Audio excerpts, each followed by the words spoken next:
Hello student, welcome again to the channel. This Science Live 99 और आज के topic में हम आज बात करेंगे सेंट्रल डोग्मा और जेनेटिक कोड के बारे में, जो कि ये one of the important topic में से एक है। मतलब ये सारा का सारा चैप्टर ही इसी पे बेस्ड है। सेंट्रल डोग्मा, जैसे कि हमने लास्ट वीडियो में बताया था कि फ्रांसिस क्रिक ने इसको दिया था, और इसके बारे में हम जरा बात करते हैं। तो इसको देने वाले हमारे साइंटिस्ट थे, ये फ्रांसिस क्रिक ने दिया था, जिसमें इन्होंने बताया था कि जो भी मेरे डीएनए होते हैं वो खुद को पहले रेप्लिकेट करते हैं। रेप्लिकेशन का मतलब है वो खुद की कॉपी तैयार करते हैं, कॉपी इटसेल्फ। इसके अलावा इन्हीं रेप्लिकेटेड कॉपी को एज ए टेम्पलेट यूज करके हमको इस डीएनए से आरएनए को बनाते हैं, और इस प्रोसेस को हम लोग कहते हैं ट्रांसक्रिप्शन। उसके बाद से हम लोग इस आरएनए को डिकोड करते हैं और इस प्रोसेस को कहते हैं ट्रांसलेशन, और इसका हमको प्रोडक्ट मिलके आता है जिसको हम लोग प्रोटीन कहते हैं। मेनली हमको ये पढ़ना होता है सेंट्रल डोग्मा के अंदर। इसको जरा फ्लो डायग्राम में एक बार समझ लेते हैं, इसमें हमने जैसे बताया आपको, सबसे पहले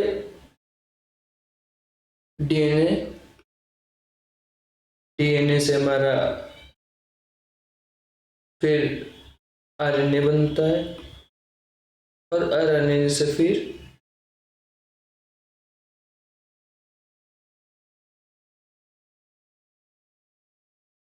फिर मेरा प्रोटीन बनता है। ठीक है, तो अगर डीएनए की कॉपी हो और डीएनए ही बना है, इसको हम लोग रेप्लिकेशन करते थे। ठीक है, ठीक है। अगर डीएनए से हमारा आरएनए बनता है, इसको हम लोग ट्रांसक्रिप्शन कहते हैं। ठीक है, दोनों में डिफरेंस तुमको बता ही थे हम लोग। इसमें क्या होता है, ATGC,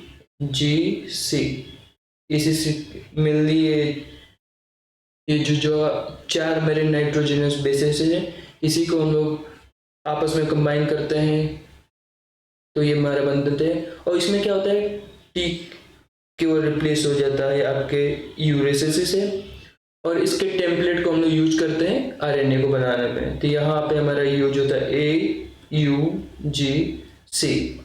ठीक है, अब इसमें क्या तीन हम लोग लेते हैं एज ए कोडान काम करते हैं, और इससे हम लोग फिर प्रोटीन बनाते हैं। ठीक है, इतनी चीजें क्लियर हुई। देखते हैं फिर, जैसा कि हमने बताया कि इसको देने वाले कौन थे, फ्रांसिस क्रिक। जब इनका डीएनए का मॉडल आया था, हेलिक्स मॉडल, उसके मुश्किल से कुछ सालों बाद इसको इन्होंने दिया था, और इसको इन्होंने सेंट्रल डोग्मा कहा था। इसमें क्या होता था, मेरा mRNA का फॉर्मेशन होता था डीएनए से, और फिर mRNA मेरा कन्वर्ट होता था प्रोटीन में। ठीक है, डीएनए से डीएनए का बनना रेप्लिकेशन, फिर डीएनए से आरएनए का बनना ट्रांसक्रिप्शन, और आरएनए से प्रोटीन का बनना ट्रांसलेशन। इसमें एक चीज और हम लोग बाद में देखने को मिली थी कि जो भी ऑर्गेनिज्म, जैसे कुछ बैक्टीरिया थे, उनका जेनेटिक मटेरियल आरएनए था। ठीक है, तो अगर किसी बैक्टीरिया को या फिर किसी एनिमल को जब वो लोग डिजीज कॉज कराते थे, उनमें एज ए पैरासाइट जाते थे, तो उनको अपना जो जेनेटिक मटेरियल है उसको आरएनए से डीएनए में कन्वर्ट करना पड़ता था। यहाँ पे तो फिर हमको आरएनए से जो प्रोसेस डीएनए को बनाता है उसको हम लोगों ने फिर रिवर्स ट्रांसक्रिप्शन कहना शुरू किए थे। इसका एग्जांपल हम लोग देख सकते हैं, जो मेरा हम सब मतलब एक डिजीज कॉजिंग वायरस है जिसको HIV वायरस कहते हैं। ये हमको देखने को मिलता है। उसके बाद नेक्स्ट स्लाइड देखते हैं, इसी चीज के बारे में थोड़ी बात करते हैं। इसको टेमिन और बाल्टीमोर नाम के जो साइंटिस्ट है उन्होंने इस चीज को डिस्कवर किया था। ठीक है, यहाँ पे जो मेरा आरएनए से डीएनए बनता है उसको हम लोग कॉम्प्लीमेंट्री डीएनए कहते हैं। ठीक है, और इसमें राउज सार्कोमा वायरस भी आते हैं।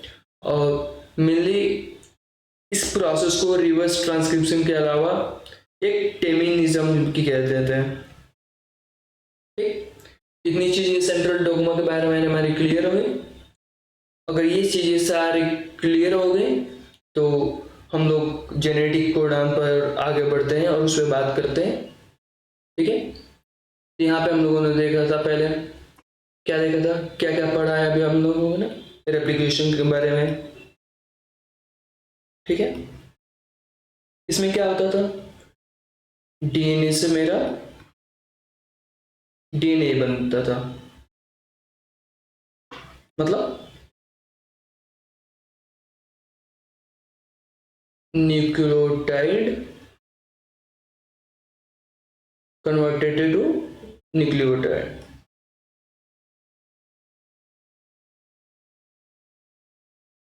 इसमें मेरा कुछ मेरी चेंज नहीं होता था, डीएनए से डीएनए ही बनता था। दूसरा प्रोसेस मेरा होता था ट्रांसक्रिप्शन। ट्रांसक्रिप्शन मेरा डीएनए से आरएनए बनता था, डीएनए टू आरएनए। ये भी क्या है, ये भी न्यूक्लियोटाइड से, डीएनए भी न्यूक्लियोटाइड है, आरएनए भी न्यूक्लियोटाइड है, ये भी मेरा न्यूक्लियोटाइड में ही कन्वर्ट हो रहा है। यही तो हम लोग पढ़ा है अभी। बस एक चीज चेंज हो जाता था, यहाँ पे थायमिन की जगह हम लोग यूरेसिल यूज करते थे। ठीक है, तीसरा एक प्रोसेस हम लोगों ने पढ़ा जिसको हम लोग कहते हैं ट्रांसलेशन। ट्रांसलेशन में मेरा आरएनए कन्वर्ट इनटू प्रोटीन। अब यहाँ पे एक ध्यान देने वाली बात है। ठीक है, अभी तक यहाँ पर भी देखिए न्यूक्लियोटाइड से न्यूक्लियोटाइड, यहाँ पर भी न्यूक्लियोटाइड से न्यूक्लियोटाइड। अब यहाँ पर हम देख रहे हैं कि जो यहाँ पर न्यूक्लियोटाइड है वो मेरा कन्वर्ट हो रहा है प्रोटीन में, मतलब एक फॉर्म से दूसरे फॉर्म में। जो भी इंफॉर्मेशन मेरा डीएनए टू डीएनए, फिर डीएनए टू आरएनए, फिर आरएनए टू प्रोटीन कन्वर्ट हुआ। यहाँ पर हम देख रहे हैं कि पहले तो न्यूक्लियोटाइड टू न्यूक्लियोटाइड में कन्वर्ट होता था, अब न्यूक्लियोटाइड से वो प्रोटीन में कन्वर्ट हो रहा है। क्या मतलब, एक इंफॉर्मेशन का फॉर्म चेंज हो गए वो दूसरे इंफॉर्मेशन के फॉर्म में चेंज हो रहा है। मतलब यहाँ पे फॉर्म चेंज हो रहा है। ठीक है, ये वही प्रोटीन है जो कि हमको बॉडी में दिखता है, मसल्स में भी मिलते हैं। एक चीज यहाँ से हमको ध्यान देना है, मतलब जो भी अभी तक हम लोगों ने देखा कि अगर डीएनए से प्रोटीन तक का जो सफर है, इसमें मतलब जो भी एक चीज जो न्यूक्लियोटाइड था उसका कुछ ग्रुप मिल रहे थे जिससे प्रोटीन की फॉर्मेशन हो रही थी। आगे हम जरा बात करते हैं जेनेटिक कोड के बारे में। जेनेटिक कोड के बारे में जब हम बात करते हैं तो एक चीज ध्यान देते हैं कि हमारे बॉडी में ऐसा ही है जैसे कि कंप्यूटर सिस्टम में होता है। कंप्यूटर सिस्टम में क्या होता है, कंप्यूटर सिस्टम में जैसे हम लोग बाइनरी लैंग्वेज के यूज करते हैं।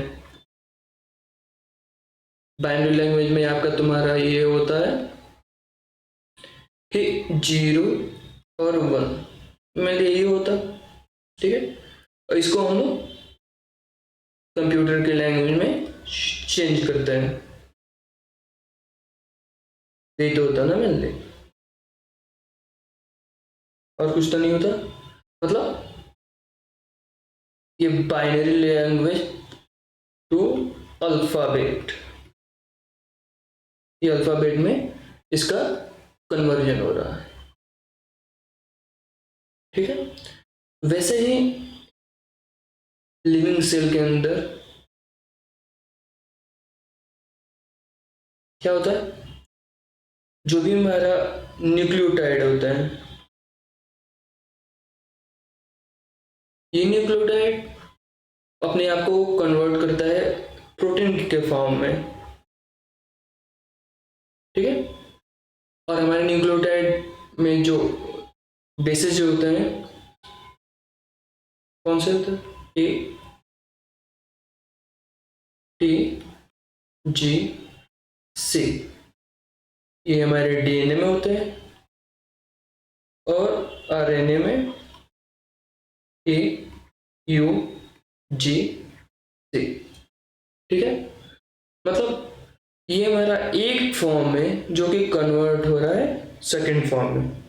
इस कन्वर्जन को देखना है हमें कि इस कन्वर्जन होता है तो कैसे होता है।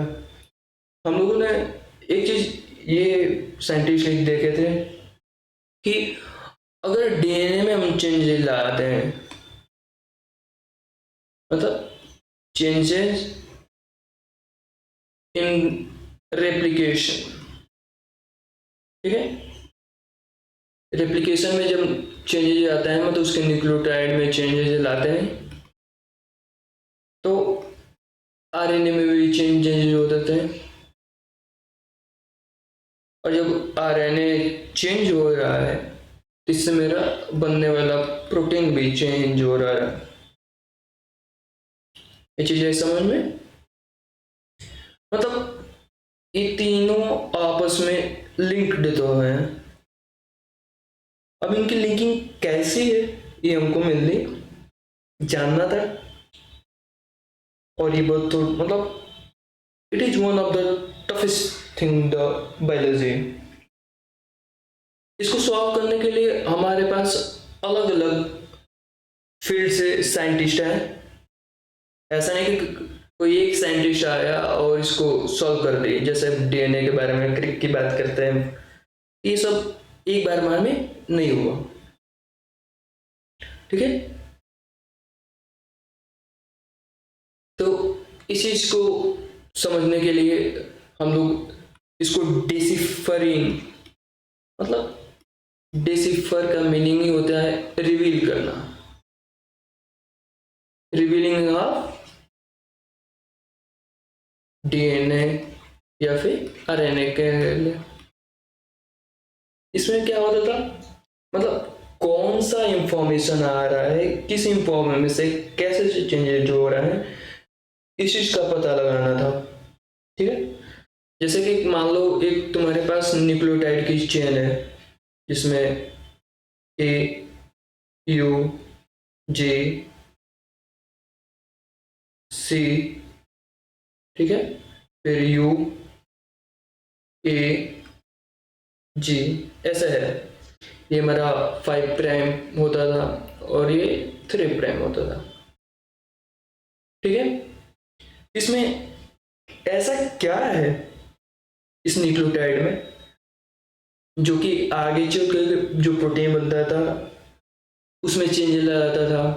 क्या ये एक ही मेरा प्रोटीन बना देता है, या फिर दो मिलके, या फिर ये तीन मिलके, कैसे काम होते थे, कितने न्यूक्लियोटाइड मिलके एक अमीनो एसिड को बनाते थे, ये चीज हमको पता करना था। क्या पता करना था, ठीक, how many nucleotide form one amino acid, ठीक है, and which group of nucleotide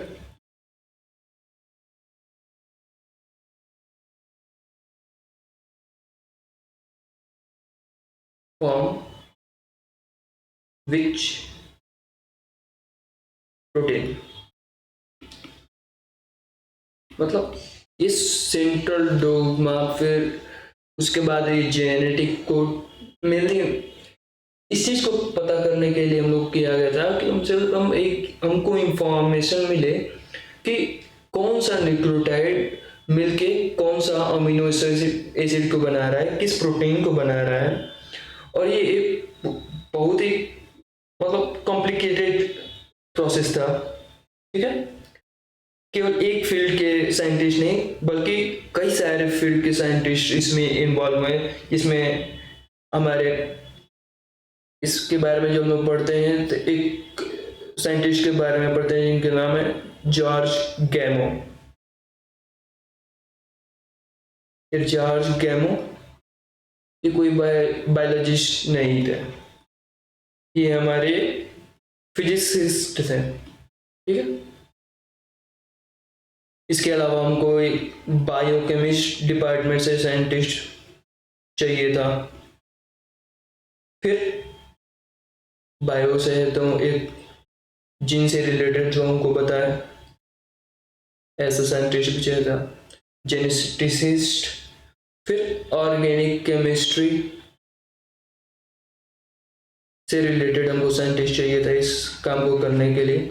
अब एक एक करके जो भी साइंटिस्ट इसमें इन्वॉल्व होंगे उनका क्या क्या कंट्रीब्यूशन रहा उनके बारे में हम लोग जरा बात करेंगे आने वाले पेजेज में।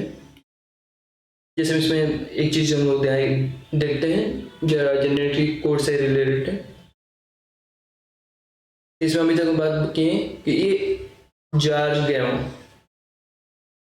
ये पहले साइंटिस्ट थे जिन्होंने एक कंक्लूजन दिया इस बात पर, इस तरह से सोचना शुरू किया कि हमारे प्रोटीन बन रहे हैं तो बन कैसे रहे हैं, ठीक है।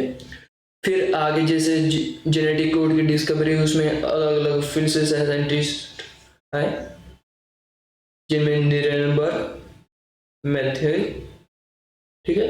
और ये हमारे इंडिया के हरगोबिंद खुराना, ये साइंटिस्ट इसमें इन्वॉल्व थे,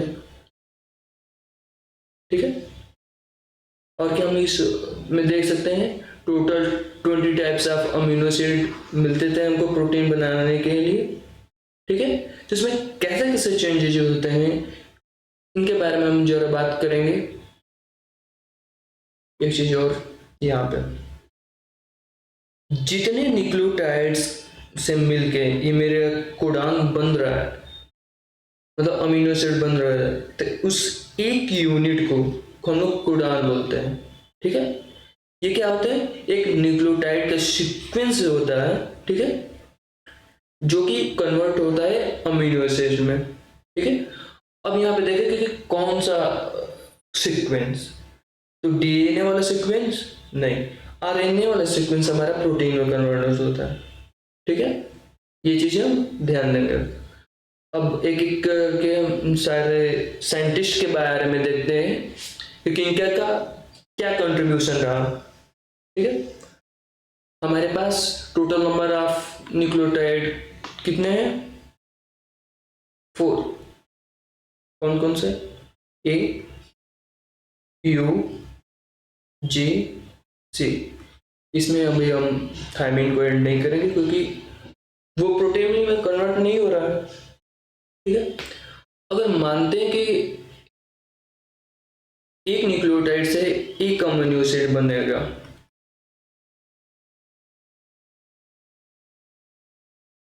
एक न्यूक्लियोटाइड से एक अमीनो एसिड बनेगा, तो टोटल कितने अमीनो एसिड हमारे बन सकते हैं, टोटल 4, टोटल दे दे पावर 1 4।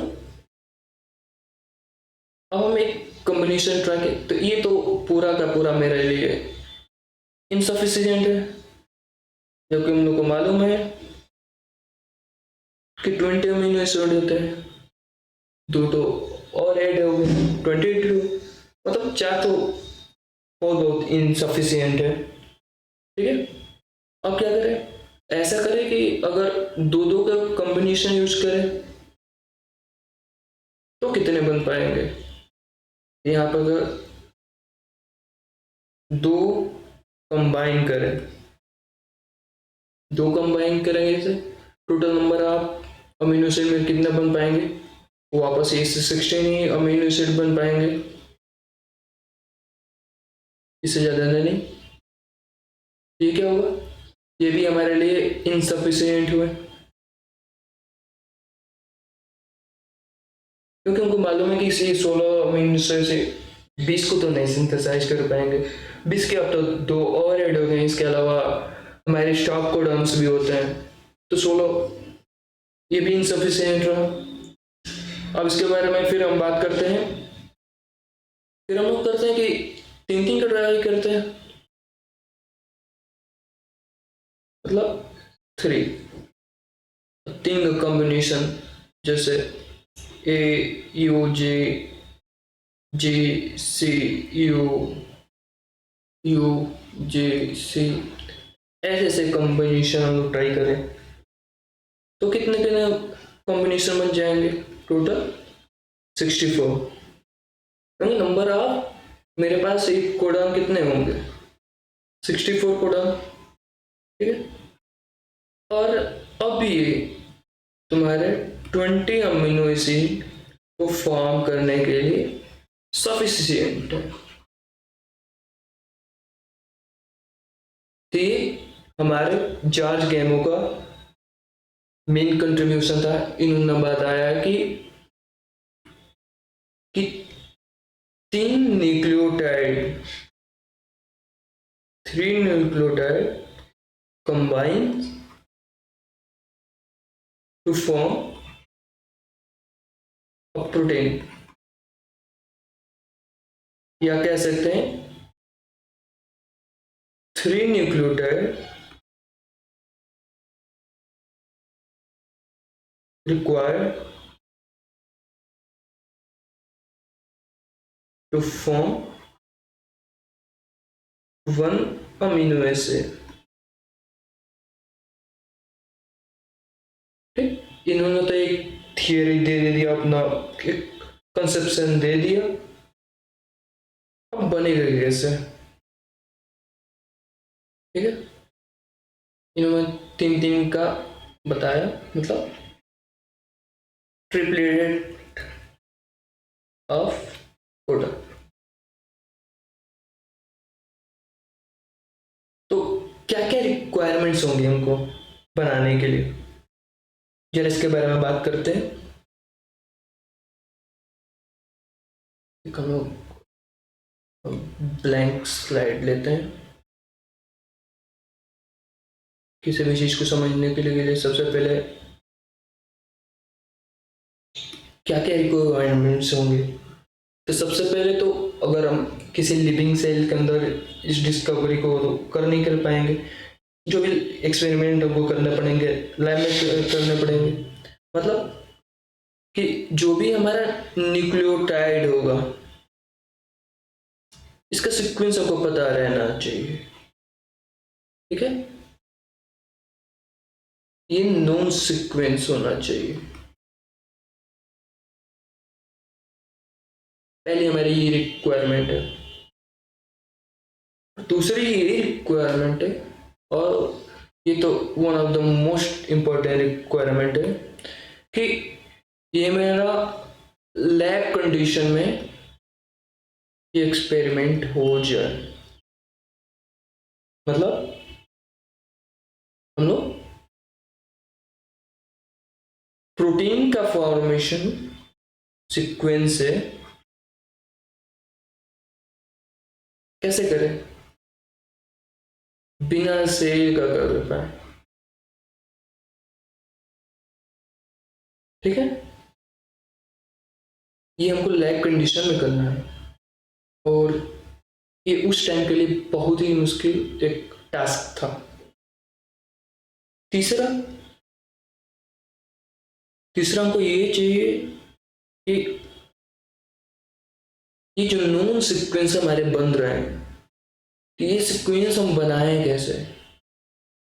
अगर ये मेरे सीक्वेंस है, ये हो सकता है कि ये या तो केवल यू यू यू ऐसे हो, या फिर अलग अलग ए यू जी सी ऐसे। इतना तो हमको कम से कम चाहिए कि लैब कंडीशन में इस चीज को हम लोग फॉर्म कर लें, तो ही तो हम लोग चेक कर पाएंगे कि ये जो हमारे कोडॉन है कौन सा क्या क्या बनाता है। ठीक है, इसमें अलग अलग साइंटिस्ट हैं। एक साइंटिस्ट है जिसमें को हम लोग सिवेरो ओकोवा कहते हैं। इन्होंने एक इंजाइम बनाया जिसको हम लोग ओकोवा इंजाइम कहते हैं। अब ओकोवा इंजाइम क्या होता है? मेनली ये पॉलीन्यूक्लियोटाइड फास्फोराइलेज होता है। ये पॉलीन्यूक्लियोटाइड फास्फोराइलेज होता है। ठीक है, एक चीज जरा सा,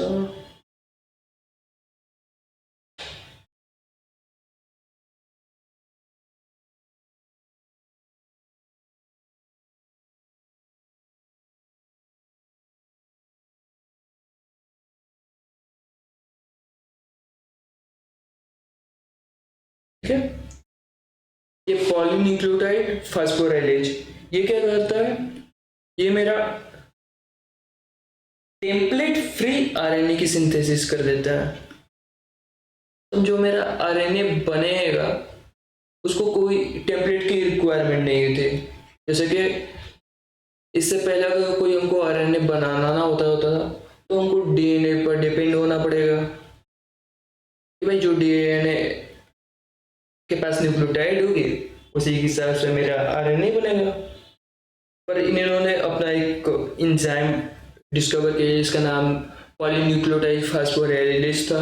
बाद में ये इंजाइम उनके ही नाम पर ओकोवा इंजाइम के नाम से जाना गया। और ये क्या करता था?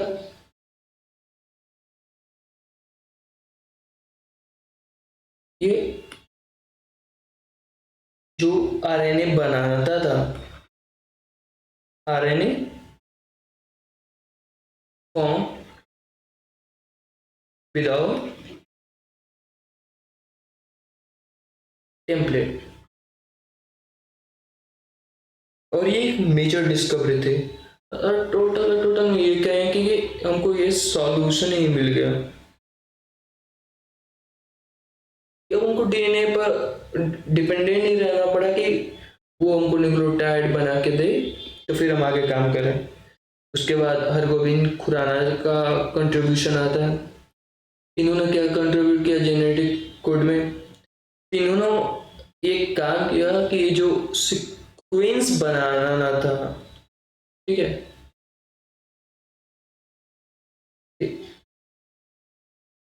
अब ये जो सीक्वेंस है ये ऐसा हो सकता है या फिर A U A U A U ऐसा हो सकता था।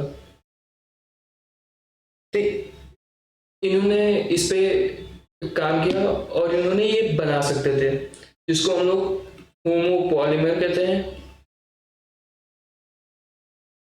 ठीक है, इसको हम लोग कोपॉलीमर कहते हैं। ये मेरी सेकेंड रिक्वायरमेंट हुई। ठीक, third and one of the most requirement, ये मेरा लैब कंडीशन में हो। तो नीरेनबर्ग इनकी काबिलियत यही थी कि ये सेल फ्री प्रोटीन सिंथेसिस करवा देते थे।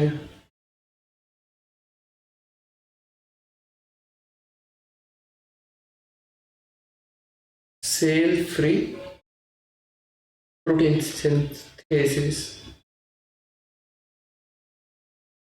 मतलब लैब कंडीशन में प्रोटीन बनाना है, मतलब प्रोटीन विदाउट सेल। ये हमारी मिनिमम रिक्वायरमेंट्स थी।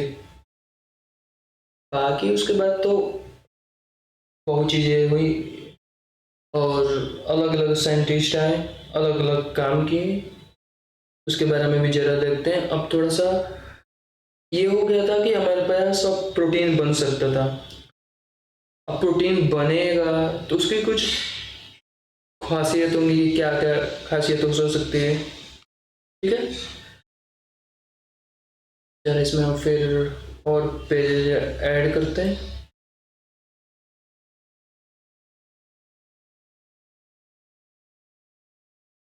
ठीक है, बाद में साइंटिस्टों को क्या मालूम चला, उन्होंने सेब्रल एक्सपेरिमेंट किए। सबसे पहले उन्होंने ऐसे केवल एक यूरिन का होमोपॉलीमर लिया, ये 5 पेरिन और ये 3 प्राइमिन, मतलब ये पॉली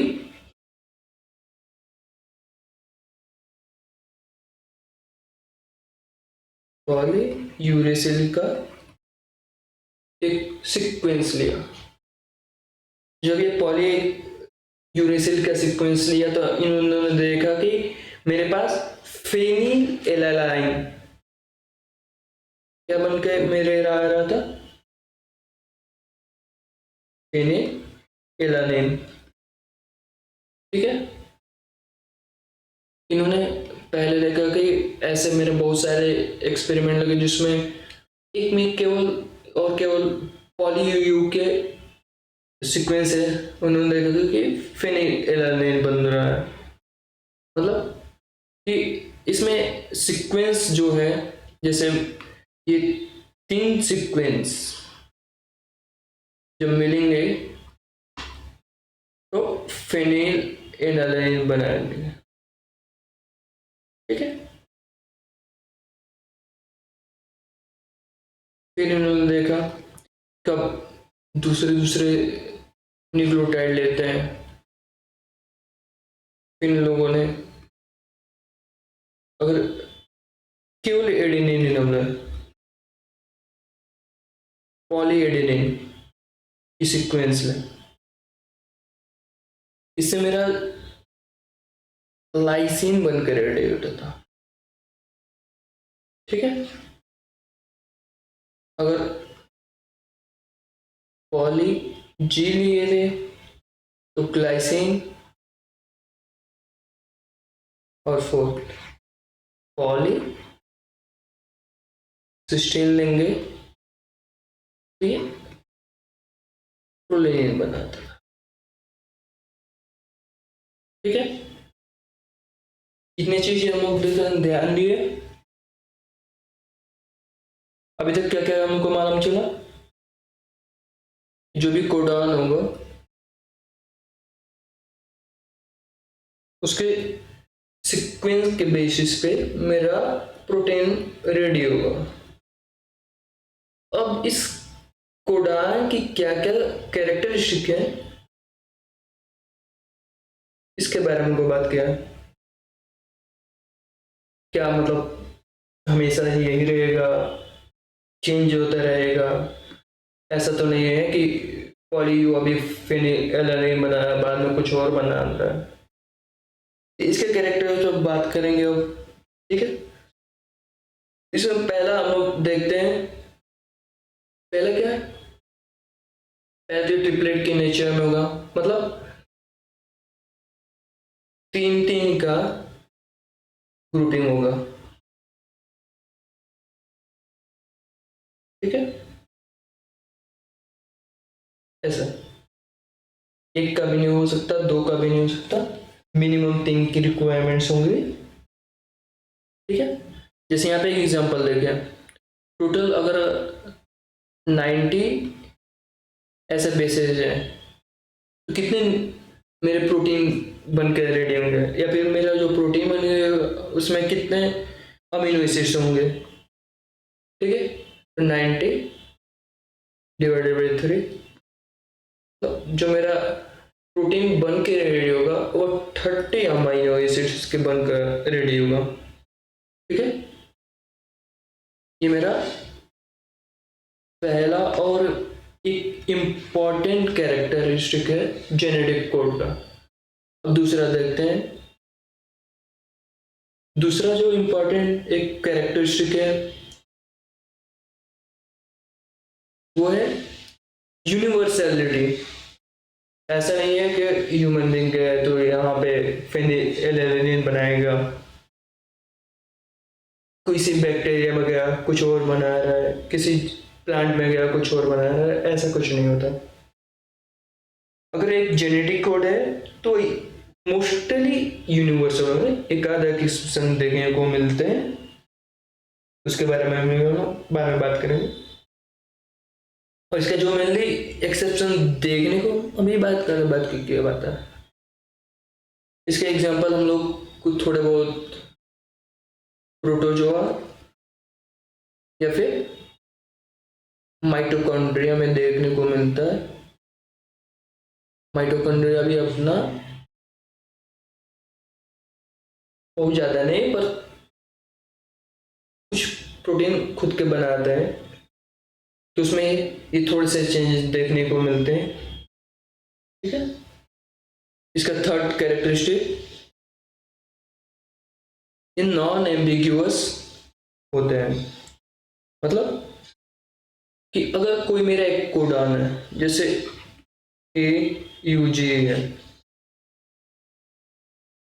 ये मेथियोनिन को फॉर्म करेगा, तो ऐसा नहीं होगा कि कहीं जाके प्रोलिन बना रहा है, ये चीज नहीं होगी।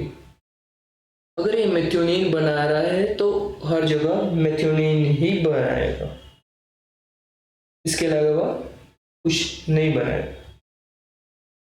या फिर जैसे यहाँ पे एग्जांपल दिया है GUG, ये एक वेलिन को बनाता है, ठीक है। लेकिन इसके एक्सेप्शन ये भी है। नॉर्मली मेथियोनिन AUG से बनता है, पर एक्सेप्शनल केस में मेथियोनिन GUG से भी बन जाता है, पर ये एक्सेप्शन है। बाकी क्या में अगर यहाँ पर GGG है, ये ग्लाइसिन है, तो हमेशा ग्लाइसिन ही बनाएगा, इसमें चेंजेस नहीं होते हैं।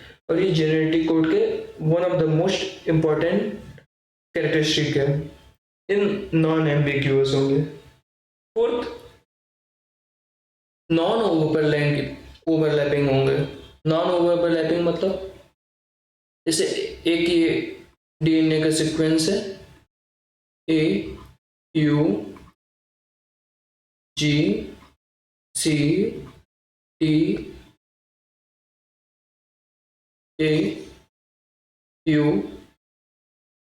ऐसे मेरे एक सीक्वेंस चला जा रहा है। ये जैसे पहला AUG लिया गया, ठीक है, ये मेरा प्रोटीन बनाएगा, अमीनो एसिड बनाएगा।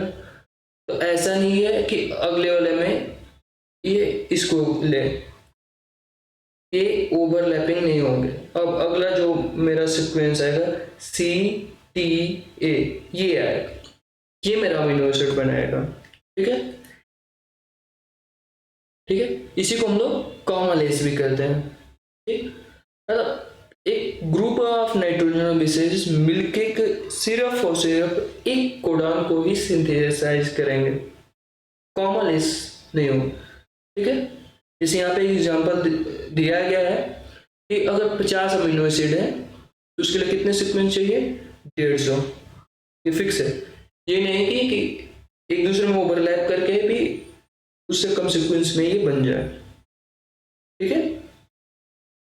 फिफ्थ, इसकी इंपॉर्टेंट एक प्रॉपर्टी निकल के आती है डिजेनरेसी की।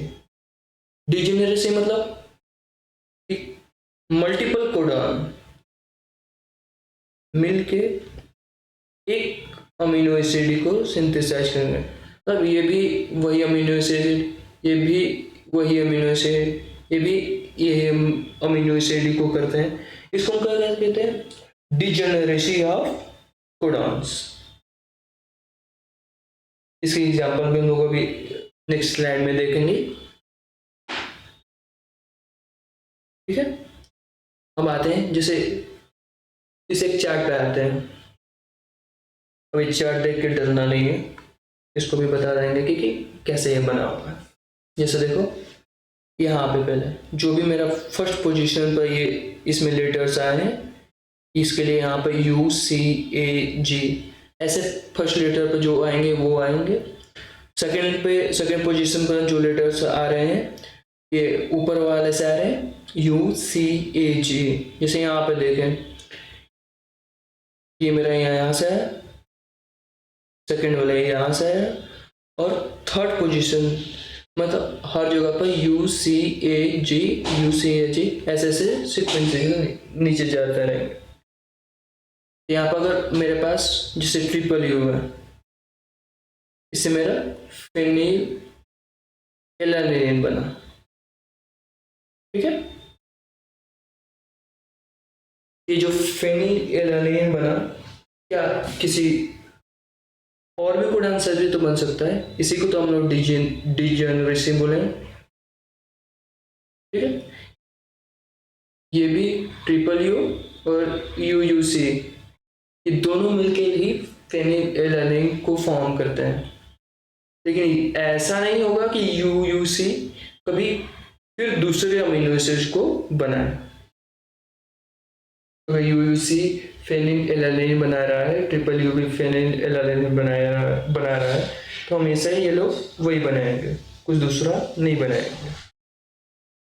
ठीक है, वैसे इसमें अब कुछ जो उनको इसमें एग्जांपल देखने हैं इम्पोर्टेंट है जिसको देखना चाहिए वो जिसमें देखो। यहाँ पे एक मेरा मेथियोनिन है, इसको हम लोग को स्टार्ट कोडॉन कहते हैं। मतलब कहीं भी सबसे पहले मेथियोनिन आएगा, उसके बाद ही कोई दूसरा कोडॉन आएगा। इसको स्टार्ट, ये इसका डुअल फंक्शन हो गया। पहला फंक्शन मेथियोनिन का बनाना और दूसरा ये है इनिशिएटर कोडॉन भी है।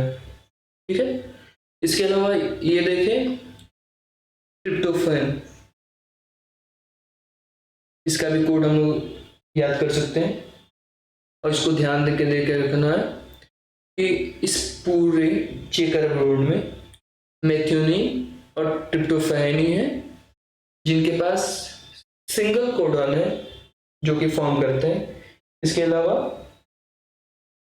बाकी और भी डिजेनरेसी दिखाएंगे, पर मेथियोनिन और ट्रिप्टोफैन के डिजेनरेसी नहीं होते हैं। उसके बाद हम लोग जरा देखें, जैसे देखिए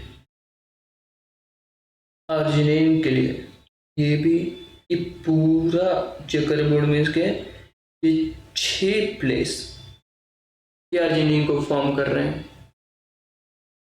मतलब 6 कोडॉन में से कोई भी प्रेजेंट रहेगा तो अर्जिनिन बन सकता है। वैसे ग्लाइसिन का भी देखें एक बार हम लोग, तो ग्लाइसिन के लिए भी देखो 1 2 3 4, और भी कहीं दिख रहा है ग्लाइसिन? नहीं। ठीक है, 4 में के ग्लाइसिन को बना रहे हैं। उसी तरह यहाँ पर देखें हम लोग ल्यूसिन को 1 2 3 4 5 6। ठीक है, यहाँ पे 6 कोडॉन मिलकर ल्यूसिन को बना रहे हैं। इसके बारे में देखेंगे कि 6 कोडॉन वाले कौन कौन से हो गए अभी तक? अर्जिनिन, ल्यूसिन और कोई दिख रहा है? ध्यान दो, जरूर देखेगा। सेरीन को देखते हैं, ये 4 हुए, 2 यहाँ पे।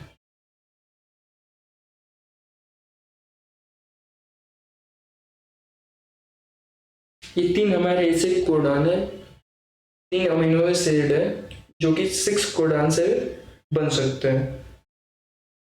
ऐसे ऐसे करके और हम लोग आगे एग्जाम्पल देखेंगे। एक चीज़ और यहाँ पे हाईलाइट करेंगे कि इसमें ये चीज़ UAA, देन UAG और UGA, ये तीनों मिलके हमारी स्टॉप कोडॉन बनाते हैं। स्टॉप कोडॉन क्या होते हैं? स्टॉप कोडॉन मतलब एक सीक्वेंस से प्रोटीन बनना शुरू हुआ, प्रोटीन बने जा रहा है, तीन तीन का ले रहे हैं, उसे एक अमीनो एसिड डिराइव कर रहे हैं, पर रास्ते में हम आगे चलते यहाँ पे UAG मिल गया। UAG मिल गया मतलब अब यहाँ पे आके इसको tRNA रीड ही नहीं कर पाएगा, यहीं पे प्रोटीन का बनना बंद। अब इसके आगे लाखों सीक्वेंस हो वो रीड नहीं किए जाएंगे। ये बात आई समझ में? स्टॉप कोडॉन की शॉर्ट किसको कहते हैं? स्टॉप कोडॉन मतलब इसके बाद से मेरा प्रोटीन फॉर्मेशन नहीं होगा, मतलब ट्रांसलेशन की प्रोसेस रुक जाएगा, ट्रांसलेशन विल स्टॉप हियर। इसमें कौन कौन से सीक्वेंस होते थे? 3 सीक्वेंसेस होते थे जिनको हम लोग ऐसे हुआ, हुआग, हुगा, ये मिलके मेरे स्टॉप कोडॉन बनाते थे। ठीक है,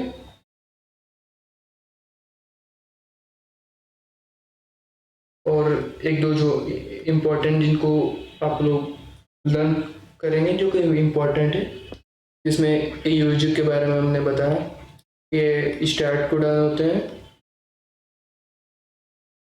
किसी को इनिशिएटर को कोडॉन कहते हैं, और क्या करते हैं, ये मेथियोनिन को भी बनाते हैं। ठीक है, उसके अलावा जो UGG ये ट्रिप्टोफैन को बनाता है, इसको लर्न कर सकते हैं। एक इसमें इसको लर्न कर सकते हैं, ये हमारे क्या बना रहा था, फेनिल एलानाइन। बाकी याद ना हो बहुत ज़्यादा दिक्कत नहीं आएगी, पर ये इतना याद हो जाना चाहिए। मेनली जो क्वेश्चंस आते हैं इसी के बेसिस पे आते हैं। जरा हम लोग एक चीज़ देखते हैं, जैसा भी हम लोग बताएं तो उसमें ये इम्पोर्टेंट है, जैसे 6 ये कोडॉन रिक्वायरमेंट होता है ल्यूसीन, सेरीन और आर्जिनिन को बनाने में। ठीक है, 4 कोडॉन वाले कौन कौन से हैं? ग्लाइसिन, प्रोलीन, एलानिन, वेलिन और थेरियोनिन। ठीक है, 3 कोडॉन वाले एक ही है, आइसोल्यूसिन। ठीक है, और एक कोडॉन वाले ये तो लर्न करा ही थे, मेथियोनिन और ट्रिप्टोफैन। सेकेंड वाले को याद करने की जरूरत नहीं है, इनके अलावा जो भी बचे गए ये सब 2-2 कोडॉन को यूज करेंगे। अगर लर्न करना चाहते हैं तो केवल ये फर्स्ट 6 और आइसोल्यूसिन को तो नहीं याद करना है।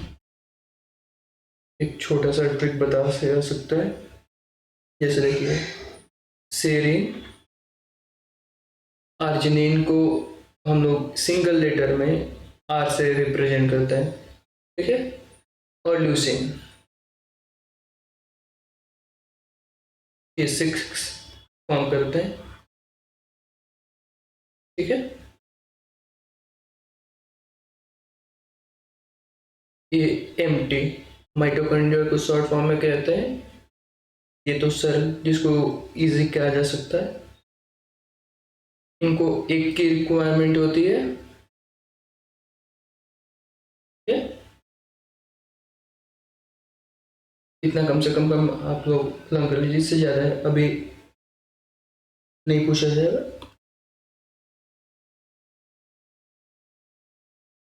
बाकी इसके आगे देखते हैं कि जैसे आप बता रहे थे कि 3 कोडान की रिक्वायरमेंट पड़ती है, ठीक है। तो उसमें से किसी को ऐड कर दें, डिलीट कर दें, या फिर उसको किसी और से सब्स्टिट्यूट कर दें, तो उसमें हमको जो सीक्वेंस है उसका रीड करने में जो कोडान है वो चेंज हो जाएंगे, जिसकी वजह से म्यूटेशन हो सकता है। इस म्यूटेशन को हम लोग पॉइंट म्यूटेशन कहते हैं, ठीक है। मतलब एक केवल एक जगह पे उसमें चेंज ला है, चेंज एट सिंगल न्यूक्लियोटाइड, ठीक है। अब चेंजेज हम लोग क्या क्या ला सकते हैं, जैसे इसको या तो हम लोग सब्स्टिट्यूट कर सकते हैं, ठीक है, या फिर इसमें कुछ ऐड कर दें, एडिशन, या फिर कुछ इसमें डिलीशन कर सकते हैं, ठीक है। एक यहाँ पे एग्जांपल देखो जरा,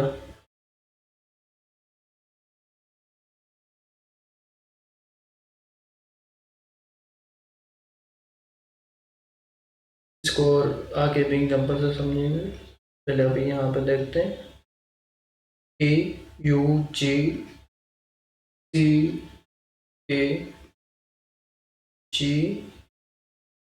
ठीक है। ये 5 प्राइम और ये 3 प्राइम। हम क्या करें, इस पोजीशन पे हम एक ई को और ऐड कर देते हैं, इसका फिर क्या हो जाएगा सीक्वेंस। अभी तक अगर ये कोडान बनाता, एक AUG बनाता, एक CAG बनाता। अब यहाँ पे क्या सीक्वेंस होगा, AUG, फिर A, फिर C, फिर A, फिर G। अब इसको कैसे रीड करेगा, ये AUG देन ACA, ये मेरे पास अब ये एक्स्ट्रा बच गया। अब ये कुछ अलग अमीनो एसिड को सिंथेसाइज करता था, ACA कुछ अलग को करेगा, ठीक है। इसे हमको म्यूटेशन देखने को मिलेगा। अब ये म्यूटेशन ऐड करके भी हो सकता है, सब्ट्रैक्ट करके भी हो सकता है, या फिर सी की जगह पर कुछ और चेंजेस कर दें तो भी हो सकता है, ठीक है। इसका हम थोड़ा सा एक बाइफरकेट करके इसको दिखाते हैं। जैसे मेरा पॉइंट म्यूटेशन है, ठीक है। ये पहला एक सब्स्टिट्यूशन, ठीक है, और दूसरे में मेरे एडिशन और डिलीशन आ जाता है, ठीक है। इसका भी एक क्लासिक एग्जांपल जो हम लोग देखते हैं, sickle cell anaemia, last chapter में भी हम लोग पढ़ते हैं। में क्या होता था, जो हमारे ब्लड सेल्स होते हैं वो सिकल सेल में हो जाता है, ठीक है। इसको हम लोग इसका देख रहे हैं, ये फ्रेम ही चेंज हो जा रहा है, इसके वजह से हम इसको फ्रेम शिफ्ट म्यूटेशन भी कहते हैं। क्या कहते हैं, फ्रेम शिफ्ट म्यूटेशन, ठीक है। मेरा पूरा का पूरा ये फ्रेम ही चेंज हो जाएगा। जैसे पहले देखो, ये AUG फिर सी ए प्लेस कहते हैं यहाँ पे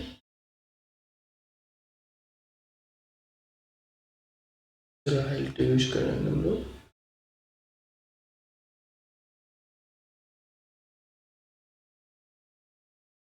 ठीक है, ऐसा ये चलता था। अब क्या हो रहा है, ये पहला ए यू जे, फिर ए सी ए, और ये मेरा एक एक्स्ट्रा बच जा रहा है। देखिए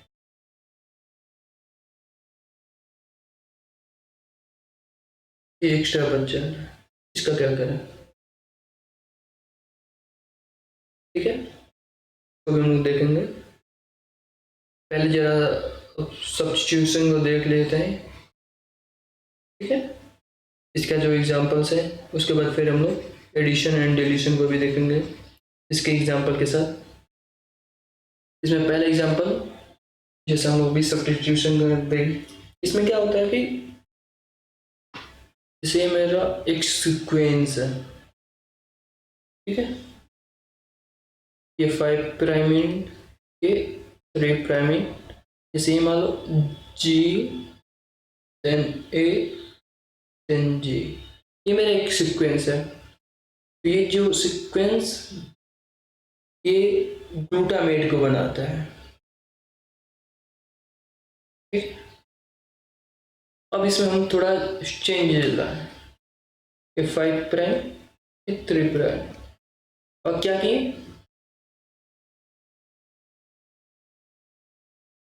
इस एक की जगह पे हम लोग लेके आ गए हैं। अब की बार जैसे यहाँ पे ये जी है,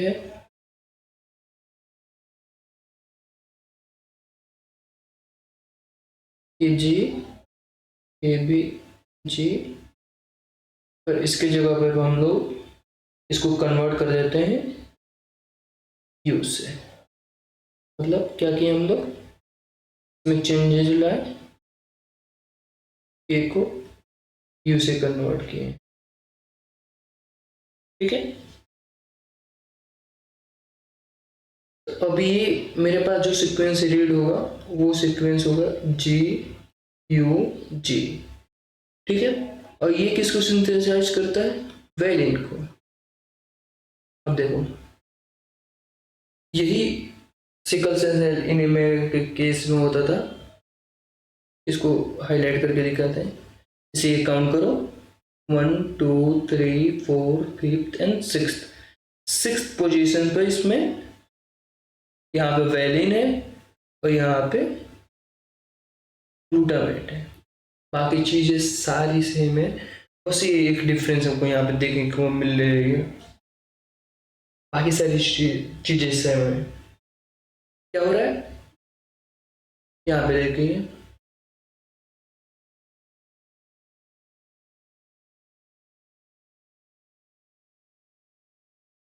यहाँ पे देखिए, नॉर्मली यहाँ पे जी देन ए देन जी, जी जी, ठीक है, ये एमआरएनए में आया और यहाँ से ग्लूटामेट का सिंथेसिस करा। अब देखो यहाँ पे एक चेंज आया, केवल जी ए जी की जी ए के जगह पे यू आ गया। अब ये मेरा अमीनो एसिड ही चेंज हो गया। क्या हो गया, यहाँ पे ये चेंज आया। अब इस चेंज की वजह से हम लोग इस फिगर को देखें, ये नामा हीमोग्लोबिन है, और ये सिकल सेल, इसमें मतलब देखो ये पूरा हाशिया का हाशिया जिससे खेतों में धान वान काटते हैं, उस शेप में ये हीमोग्लोबिन का शेप हो जाता है। इसको हम सिकल सेल एनीमिया कहते हैं। और ये किसका एग्जाम्पल है, सब्स्टिट्यूशन म्यूटेशन का। ये बात समझ में आई, लास्ट चैप्टर में भी ये था। ठीक है, अब फ्रेम म्यूटेशन के बारे में देखते हैं। इसमें देखिए, ये मेरा एक ये एनसीईआरटी का ही क्लासिक एग्जाम्पल इसमें दिया गया है। जैसे शुरुआत में हम लोग देखे, यहाँ पर 3 लेटर का हम इस एज ए कोडान इस लेटर को मान रहे हैं।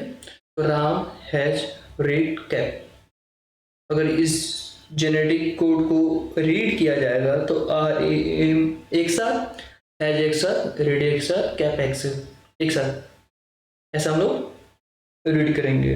इसके हिसाब से अलग अलग इसके हिसाब से प्रोटीन बनेंगे। अब क्या किए, इसमें लेटर बी को यहाँ पे कहाँ पे ऐड करें, हैज और रीड के बीच में ऐड कर दें।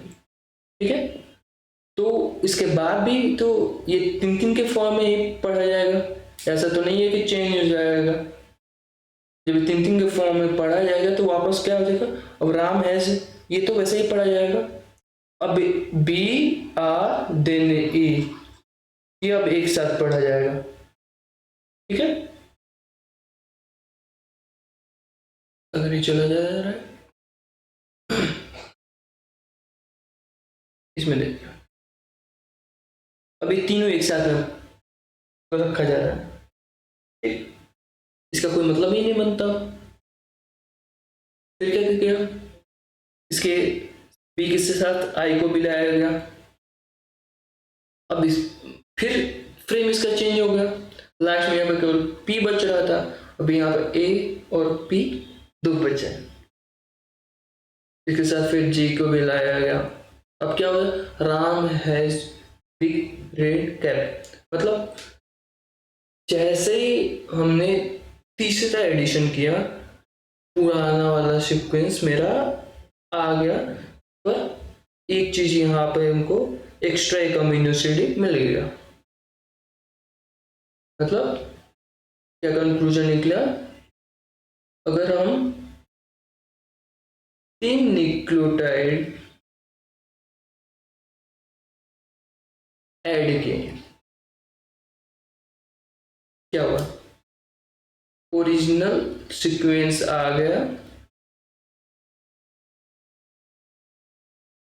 इसके साथ साथ एक अमीनो एसिड भी एक्स्ट्रा आ गया। ठीक है,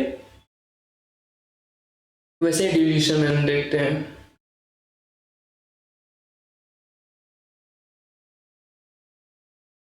ठीक है, राम हैज, और यहाँ पे क्या एक एक करके जैसे इसमें ऐड कर रहे थे, इसमें रेड को एक एक करके हटाएंगे। पहले आर हटाएंगे तो क्या हो जाएगा, यहाँ से हट जाएगा।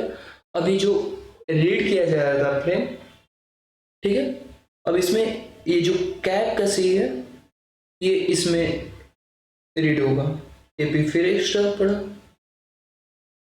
फिर हमने यहाँ से ई को हटाया, तब यहाँ पे जो कैप का सी और ए ये दोनों इसके साथ ऐड हो गए। ये देखिए यहाँ पे, ठीक है, पी यहाँ पे बच गया। और तीसरा फिर हम लोग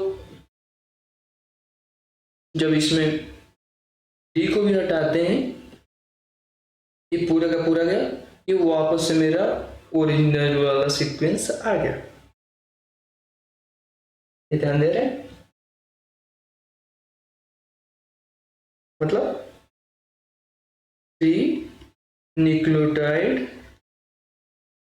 का डिलीशन भी अगर करते हैं हम तो ओरिजिनल सीक्वेंस रिकवर हो गया मेरा। ठीक है, लेकिन इसमें क्या हुआ, एक सीक्वेंस कम हो गया।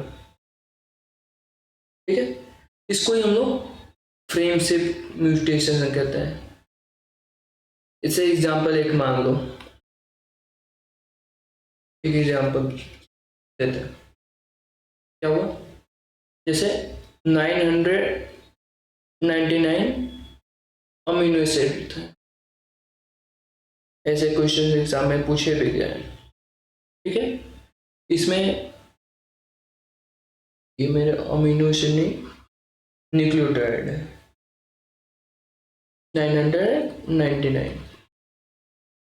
अब क्या क्या क्वेश्चन में कि ये मेरा 901 इस पोजीशन पे हमने एक चेंजेस ला दिया और ये चेंजेस ऐसा आया कि इसके बाद वाले सारे स्टॉप कोडान बन गए। मतलब यहाँ पे सारे नहीं, यहाँ पर 900 फर्स्ट पोजीशन पर जो न्यूक्लियोटाइड चेंजेस लाए, इसके साथ वाले यहाँ पे स्टॉप कोडान का फॉर्मेशन हो गया। तो बताइए पहले इसमें कितने अमीनो एसिड बनेंगे और अब कितने अमीनो एसिड बनेंगे। सॉल्व करने को ट्राई करिए, ये तो फिर बता रहे हैं हम। ये हमारा क्वेश्चन है, एक बार फिर से रिपीट करते हैं। टोटल 999 न्यूक्लियोटाइड है इसमें, 900 फर्स्ट पोजीशन पर इसमें चेंजेस आते हैं, जिससे 900 फर्स्ट पोजीशन वाला जो कोडान है वो स्टॉप कोडान में चेंज हो गया। ठीक है, तो बताइए कितने अमीनो एसिड हमको फाइनल रिजल्ट बन के रेडी हो। क्या करना है, अगर ये 999 न्यूक्लियोटाइड है कितना अमीनो एसिड बनाएंगे, 999/3, टोटल 333 अमीनो एसिड ये कब बना रहे थे, जब इसमें नो चेंजेस इन सीक्वेंस। इतनी चीजें बात समझ में आई। उसके बाद क्या देखें, अब इसमें हम देख रहे हैं कि 900 फर्स्ट पोजीशन पे इसमें चेंज आया और ये बना दिया स्टॉप कोडन। मतलब इसके बाद की सिंथेसिस जो है पूरी रुक जाएगी, यही का मतलब हुआ ना। मतलब 1 से लेके 900 तक तो रीड किए जाएंगे, उसके बाद स्टॉप कोडन आ गया, इसकी वजह से ये रीड नहीं किए जाएंगे। मेरे पास कितने अमीनो एसिड बनेंगे देख लेते हैं। ये मेरे यहाँ पे 900 डिवाइडेड बाई 300 अमीनो एसिड मेरे को यहाँ पे मिल जाएंगे। ये चीजें क्लियर हुई।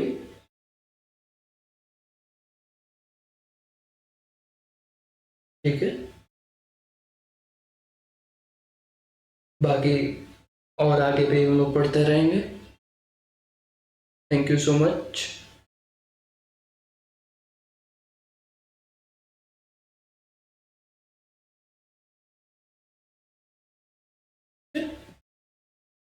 आने वाले दिनों में और कौन सा टॉपिक आप लोग पढ़ना चाहते हैं उसको कमेंट कर दें। ये लेक्चर आपको कैसे लगा ये भी बताएं, लाइक करें, शेयर करें, सब्सक्राइब वो तब तक आप लोग बहुत लोग कर चुके होंगे, बाकी जो नहीं किया वो भी देख ले भाई। पढ़ते रहिए, कमेंट कर दीजिए नेक्स्ट टॉपिक कौन सा पढ़ना है, या फिर किसी और एग्ज़ाम के बारे में पूछना हो